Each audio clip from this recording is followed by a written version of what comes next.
Stock మార్కెట్లు, mutual ఫండ్లు, బంగారంపై ఇన్వెస్ట్మెంట్లు, ప్రభుత్వ పథకాలు ఇలా పెట్టుబడిదారుల కోసం అందుబాటులో ఎన్నో మదుపు పథకాలు ఉన్నాయి.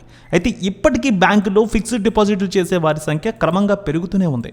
ప్రభుత్వ బ్యాంకులతో పోలిస్తే ప్రైవేట్ రంగ బ్యాంకులు దాదాపు 1% వడ్డీ అదనంగా కూడా ఇస్తూ ఉంటాయి. రెగ్యులర్ సిటిజన్ల కంటే సీనియర్ సిటిజన్లకు ఏ బ్యాంకులో అయినా దాదాపు 50 బేసిక్ పాయింట్ల మేర వడ్డీ ఎక్కువ వస్తుంది. సో బ్యాంక్ డిపాజిట్లపై భద్రత ఉండడంతో చాలామంది వీటికే ప్రాధాన్యం ఇస్తారు.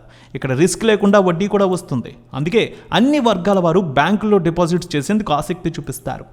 అయితే బ్యాంకుల్లో ఎఫ్డీ చేసేవారు ముందుగా ఏ బ్యాంకుల్లో వడ్డీ రేట్లు ఎలా ఉన్నాయో చెక్ చేసుకోవాలి. బ్యాంకులను బట్టి ఎఫ్డీ వడ్డీ రేట్లు మారుతూ ఉంటాయి.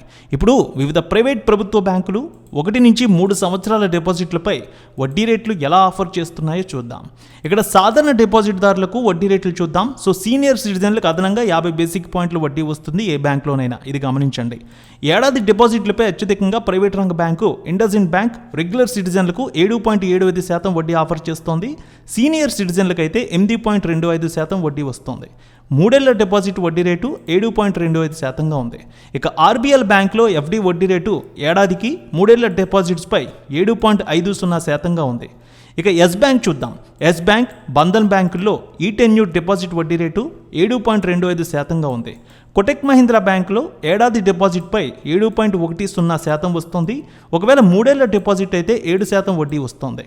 కర్ణాటక బ్యాంకులో ఈ వడ్డీ రేట్లు 7.10%, అలాగే 6.50%గా ఉంది. కరూర్ వైశ్య బ్యాంకులో చూసినట్లయితే 7%గా ఉంది. ఇండియన్ ఓవర్సీస్ బ్యాంకులో ఏడాది డిపాజిట్కి 6.90% ఉంది. 3 ఏళ్లకైతే 6.50% వడ్డీ వస్తుంది. ఇక ప్రభుత్వ రంగ బ్యాంకులు చూద్దాం. బ్యాంక్ ఆఫ్ బరోడా అయితే ఏడాది టెన్యూర్కి 6.85% వడ్డీ ఇస్తోంది. అదే కనుక 3 ఏళ్లకైతే 7.25% వడ్డీ ఇస్తోంది. కెనరా బ్యాంకులో చూద్దాం. 6.85% నుంచి 6.80% వడ్డీ ఇస్తోంది. ఇక ఎస్బీఐ చూద్దాం. ఎక్కువ మంది చేసే డిపాజిట్ ఇందులో. సో ఎస్బీఐలో 6.80% నుంచి 6.75%గా ఉంది. ఇక ఐడిబిఐలో చూద్దాం. 6.80 నుంచి 6.50% ఉంది. అలాగే ఫెడరల్ బ్యాంక్లో చూద్దాం. ఏడాది డిపాజిట్కి ఇక్కడ 6.80% వడ్డీ వస్తుంది. ఇక 3 ఏళ్లకైతే 7% వడ్డీ వస్తుంది. సెంట్రల్ బ్యాంక్ ఆఫ్ ఇండియాలో 6.7% వడ్డీ వస్తుంది. పంజాబ్ నేషనల్ బ్యాంక్లో 6.75% వస్తుంది. ఇక ఐసిఐసిఐలో చూస్తే ఏడాదికి 6.70, 3 ఏళ్లకైతే 7% వడ్డీ.